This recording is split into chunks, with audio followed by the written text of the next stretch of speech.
Por si las moscas, vamos a hablar de una extraordinaria exposición que está en el centro de la imagen, ahí en la Ciudadela. Me refiero a Positivo Negativo, adherencias culturales en la lucha contra el SIDA en México, 1978-2022. Acompaña el curador independiente César González Aguirre. César, muchísimas gracias por estar aquí en el programa. Gracias, Guillermo, por la invitación. César, lo primero que te quería preguntar es, adherencias, ¿a qué se refiere? Adherencias culturales.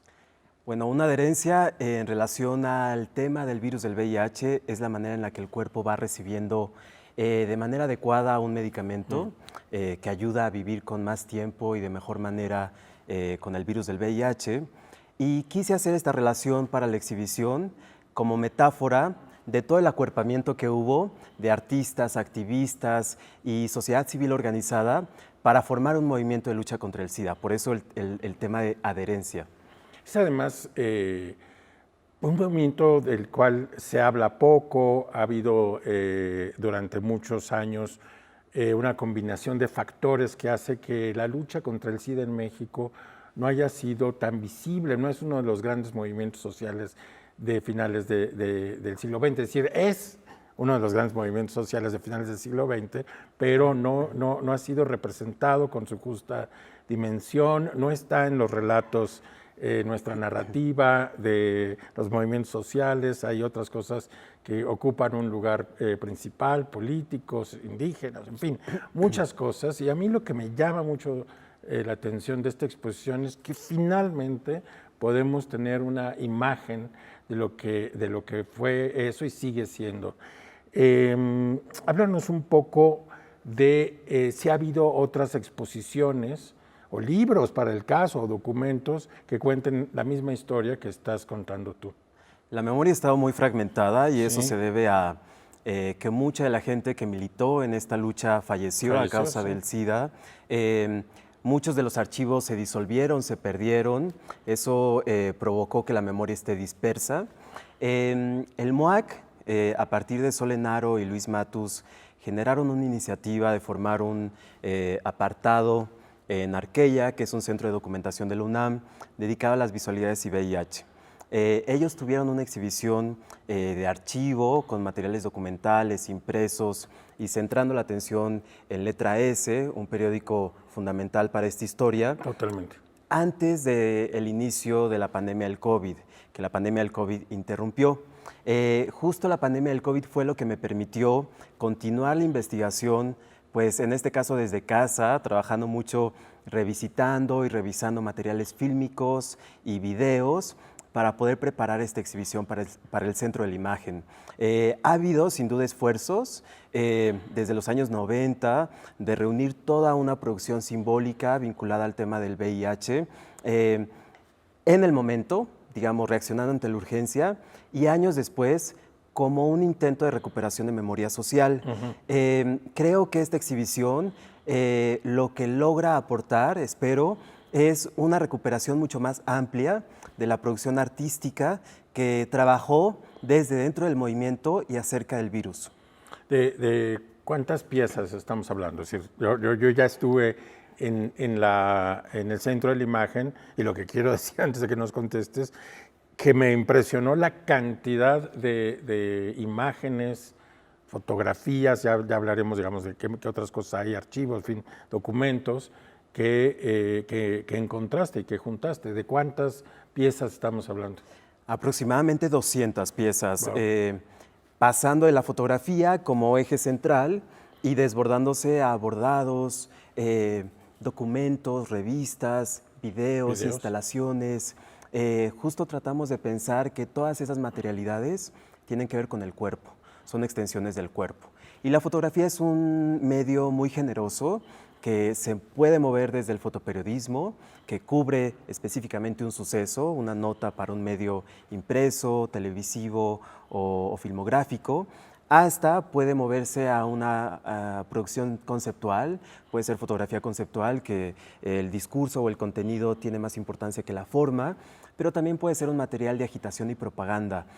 Muchas de las fotografías que la gente va a poder ver en la exhibición circularon de mano a mano, en las marchas, en las caminatas silenciosas, en los festivales por la vida, y eso es importante. La fotografía siempre ha sido un medio cercano a toda la gente.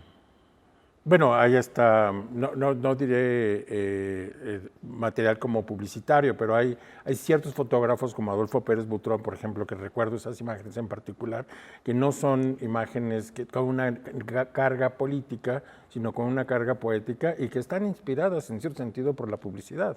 Totalmente, Cuerpos distantes, deseos indetenibles, que es el título de la serie de Adolfo, que además fue acreedora al premio de adquisición y al premio del público en una de las ediciones de la Bienal de Foto, en el Centro de la Imagen.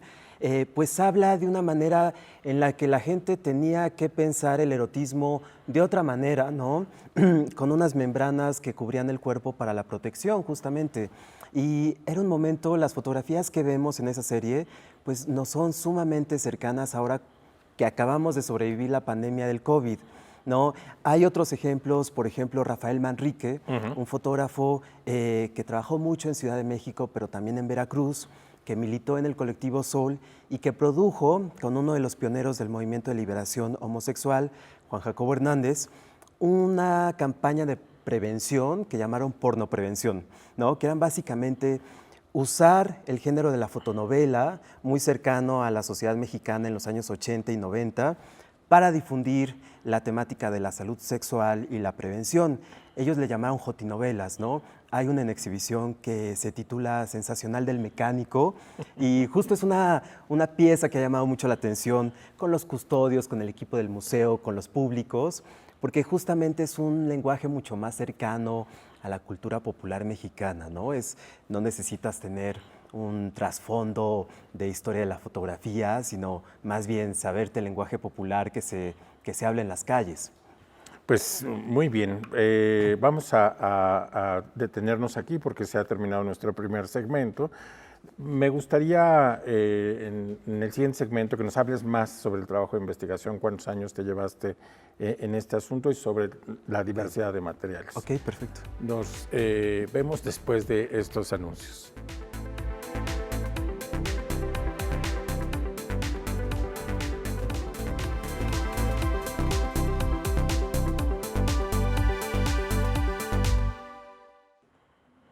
Por si las moscas, estamos de regreso. Estoy hablando con César González Aguirre, que es curador independiente a propósito de esta exposición que él curó en el Centro de la Imagen, una exposición que para mí es histórica, que se llama Positivo o Negativo, Adherencias Culturales en la Lucha contra el SIDA en México de 1978 a 2022. ¿Cuántos años llevaste en esta investigación? Porque hay mucho tiempo invertido. Bastante. Mira que cuantificado así, tratando de ser objetivos, 4 años, wow. Pero empezó el proceso un poco antes. Para Centro de la Imagen hice una exhibición dedicada a Agustín Martínez Castro, un fotógrafo que produjo unas series icónicas para las minorías sexuales durante la década de los años 80. Él muere en el 92 a causa de SIDA y fue un proceso de investigación que me permitió adentrarme en esta historia y a partir del 2017 empezar a imaginar qué podría ser un proyecto como este. ¿Qué historia cuenta tu exposición? O sea, ¿cuál es la narrativa detrás de esto? Una de las narrativas es en la importancia de las minorías sexuales en el país, pero creo que en la historia social contemporánea también. Y con esto quiero decir que la importancia de las minorías sexuales radica en que actualmente toda la gente joven, pero gente de otras edades, podamos vivir de manera más libre la sexualidad, podamos jugar de manera mucho más amplia y erótica en la cama o en otros lugares urbanos, que tengamos derechos humanos y derechos civiles. Y yo creo que una minoría es la que ha educado a una mayoría. En particular, me atrevería a decir que el movimiento trans, el movimiento travesti, ha sido quien ha dado la cara, quien ha puesto el cuerpo y que nos ha ganado derechos. Es una exhibición que busca generar una memoria de lo que fue la lucha contra el SIDA, de lo que fue una apertura social, promovida por la sociedad civil organizada, que fue en contra de la censura que había de parte de los medios de comunicación, del Estado. Lo tratas también en la exposición, sí. Exactamente, y es un nodo, Guillermo, eso central, que somos una sociedad un poquito más democrática actualmente, gracias a este capítulo de nuestra historia. Los feminismos han sido reconocidos cada vez más, el movimiento de liberación homosexual le falta todavía un reconocimiento de la sociedad en general, y la lucha contra el SIDA intersecta diferentes luchas, la parte indígena vinculada a gente migrante, la parte de minorías sexuales, un derecho a la salud, eso quiere decir condiciones de salud, otra que actualmente estamos muy acostumbrados a platicarlo, la presencia de los fármacos en nuestras vidas para vivir con cierta condición de salud, para tener más salud en una ciudad como es la Ciudad de México, con este estrés, de poder transformar nuestros cuerpos, poder transitar. Este capítulo es muy pionero en hablar de estas temáticas. Si me permites, creo que otro cuento que cuenta tu exposición es las pérdidas. Es decir, hay mucha gente con obra ahí que ha muerto, Sí. y también, digamos, la muerte es un tema muy presente, aunque hoy, afortunadamente, el SIDA no es más que, se puede tratar, digamos, como una enfermedad más, pero bueno, pasaron muchos años antes de que los avances tecnológicos y también de la sociedad misma permitiera este asunto que vivimos hoy. Bueno, hay muchas personas caídas en el camino y eso es muy emocionante volverlas a recordar y ver el trabajo que dejaron. Totalmente, mira, la exhibición busca hacer una recuperación también de trayectorias individuales, pero sobre todo de una colectividad. Hubo muchas carreras interrumpidas, Agustín Martínez Castro, Arturo Ramírez Juárez, los dos artistas visuales, Mario Rivas, uno de los pioneros de la escena del rock en México, mucha gente que perdió la vida en el camino y que sin embargo sumó con su arte, con el activismo, a esta lucha social.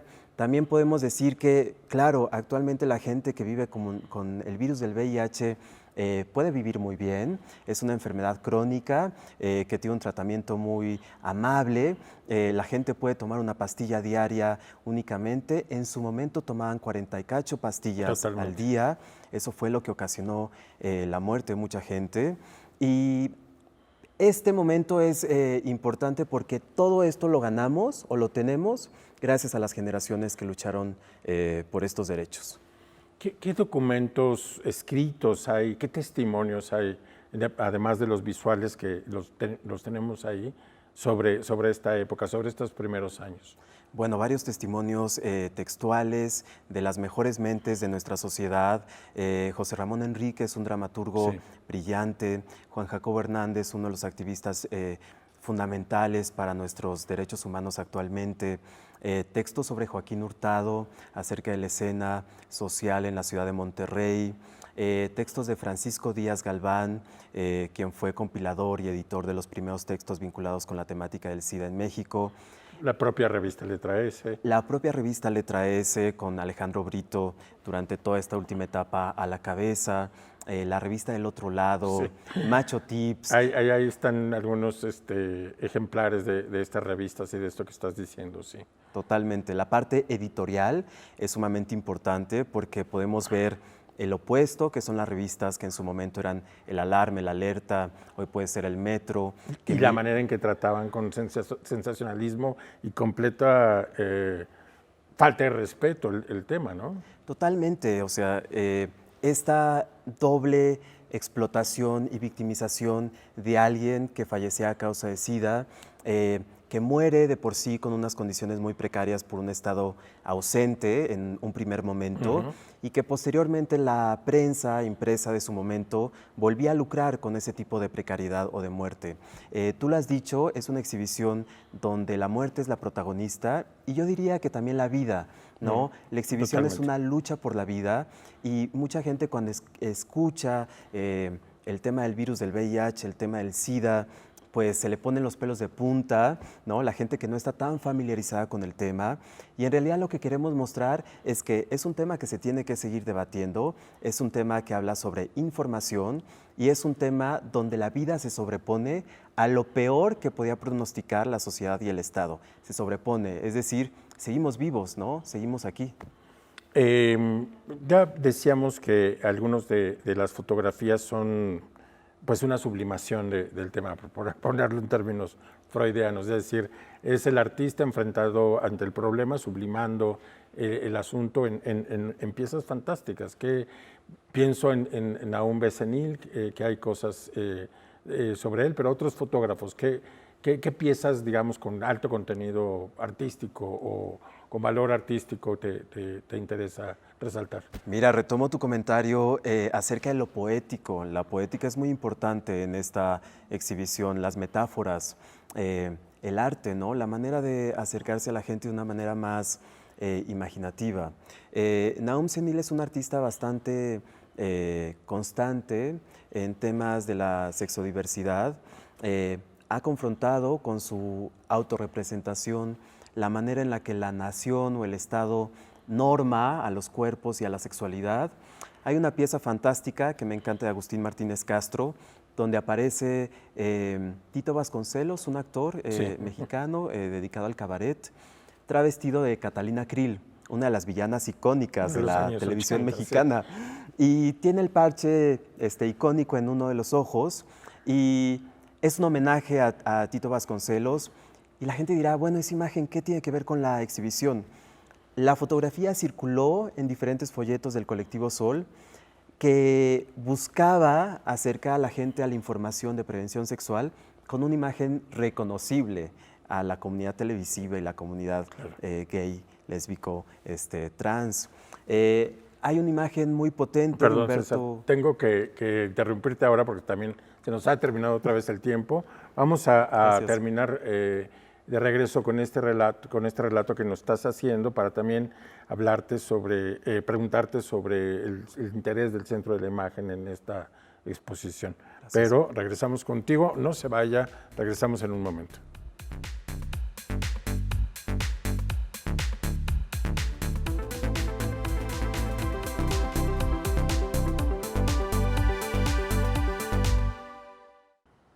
Por si las moscas, estoy hablando con el curador César González Aguirre. Estamos hablando de una exposición que está en el Centro de la Imagen, llamada Positivo-Negativo, Adherencias Culturales en la Lucha contra el SIDA en México, 1978-2022.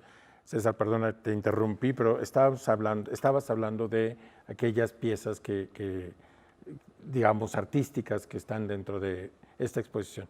Mencionaría dos más, Guillermo. Una pieza que se titula Boxes, del 2002, de Humberto Chávez Mayol, y un homenaje a Arturo, un amigo fallecido, de Óscar Sánchez Gómez, un fotógrafo. Ambas piezas hablan sobre el transcurrir de la vida, cómo como personas somos individuos finitos, con un inicio y con un fin, ¿no? Y creo que esta exhibición es muy cercana, o puede ser muy cercana a la mayoría de la gente, justo porque habla de la vulnerabilidad de la vida. De la vida, sí. Y estas dos piezas hablan de eso, de cómo una ausencia es imposible de llenar, siempre se queda el hueco de la melancolía, y cómo quien se queda tiene que recordar, y en este caso tiene una ética, debería o podría tener una ética de la memoria, porque es un movimiento que es importante que lo tengamos presente, ¿no? Por muchas razones. Me voy a tirar en este momento con una crítica, pero vi una exposición en el Museo de Arte Moderno, que tiene como en general el tema de la diversidad sexual. Me pareció que en esa exposición los curadores hicieron ciertas concesiones, no todo tiene, digamos, un gran valor artístico, hay cierta, yo diría, cursilería y representación del mundo LGBT que a mí en particular me molesta. En cambio, en lo tuyo, quiero decir que no hay ninguna concesión y es súper estricta.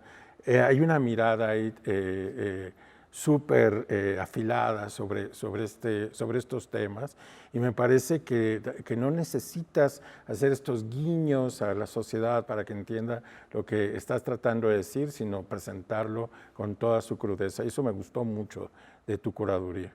Te agradezco muchísimo. Yo creo que algo que necesitamos todavía seguir compartiendo con los públicos es que las comunidades diversas o ahora llamadas LGBTIQ+, no somos únicamente un producto de mercado. Exactamente. Y no Eso es lo que solamente estoy existimos en diciendo. junio, ¿verdad? Exactamente. Es algo que hay que recalcar. Y yo creo que hay que recalcar que los derechos humanos que la mayoría tiene es mucho por las minorías sexuales. Para mí era importante, y para toda la comunidad de artistas que forman parte de Positivo o Negativo, recordar que hubo racias ilegales llevadas a cabo por el Estado en contra de comunidades sexodiversas, travestis, trans, gente gay. Es importante recordar que la gente en los primeros años de la pandemia del SIDA no se le quería atender en los hospitales públicos, no se les quería enterrar propiamente en los panteones públicos. Hay que recordar que el sistema de salud todavía no es apto para muchas comunidades. Hay que recordar que hay desabasto de medicamentos en diferentes partes del país. La Ciudad de México, afortunadamente, tenemos muchos derechos ganados que todavía hay que agarrar, no hay que confiarnos, pero muchas otras comunidades del país no tienen acceso a, ¿no? Todas las fronteras, hay muchísimo retroceso en las campañas de concientización del uso del condón, de tratamientos pre y post exposición al virus del VIH, y eso es algo que como sociedad civil y desde la cultura tenemos que seguir recordando. Esta exhibición, que recupera una memoria fragmentaria, pero bueno, es un pedazo, busca generar ese puente con el presente, exigir. Bueno, pues lo acabas de decir, ¿no? Es una exposición que no hace concesiones, digamos, a una mirada sobre lo LGBT o sobre la diversidad, sino que politiza, problematiza y pone los temas adelante en vez de cubrirlo, digamos, detrás de un arco iris o detrás de cualquier representación. En fin, me gustó mucho. ¿Por qué el interés del Centro de la Imagen en esta exposición en particular? Bueno, mira, yo trabajé ahí 7 años de mi vida, creí que ya me iba a salir un código de barras, 7 años como curadora en jefe ahí, y desde dentro impulsé que este proyecto sucediera. Hay mucha empatía de parte de todo el equipo. Sí, sí. Y para mí era importante que no sucediera en el Museo Universitario del Chopo, que ha sido desde Claro, los que ha años sido 90, también, bueno, ¿no? con toda propiedad, un lugar en donde estos temas se ventilan. Sí. Un lugar de lucha, de resistencia también. En su momento me parece que es sumamente paradigmático e importante que lo haya sido. Actualmente creo que como comunidad cultural y en diferentes museos y galerías tenemos que impulsar estas temáticas. Para mí el Centro de la Imagen era necesario porque es un lugar dedicado a la reflexión de la imagen, Claro. de la cultura visual. ¿Qué mejor lugar que ahí? Bueno, y en este momento convive con otras 2 exposiciones que está perfectamente a gusto, ¿no? Sería una exposición, un fotógrafo, digamos, publicitario de los años 50 y 60, que es Tufik Yazbek, y hay una exposición curada por Edgar Hernández, sí. Que también, en fin, está realmente bien, y esta combinación en este lugar icónico sobre la fotografía en el centro de la ciudad me parece también muy, muy afortunado. ¿Cómo ha sido la recepción de la exposición? La recepción ha sido muy variada. Yo creo que la gente ha regresado varias veces a ver la exhibición. Me pregunto incluso si no has tenido como intentos de censura, porque es muy fuerte. Hay cosas que son difíciles de ver, digamos. Hay una complejidad totalmente, sobre todo porque hay mucha presencia del cuerpo y de cuerpos diversos. Es importante decirlo. Hay un núcleo dedicado a las comunidades trans, titulado Transerótica. El público ha sido muy receptivo. Me ha tocado dar algunos recorridos guiados y han durado 1 hora y media, 2, y gente que nos acompaña está todo ese tiempo. Es una exhibición que no se agota en una visita. No. Se requiere visitar 2, 3 veces. Tenemos un programa de cine y video, 2, que la gente interesada pues puede recorrer durante varios días. ¿Hasta cuándo va a estar la exposición? La exhibición estará hasta finales del mes de julio. Pues váyanla a ver, por favor. Es una de las mejores exposiciones que he visto este año. Te quiero felicitar, César. Te agradezco muchísimo, Guillermo. Pues muchísimas gracias por estar aquí en Por Si las Moscas. Nosotros nos vemos el próximo sábado a las 7:30 por Si las Moscas.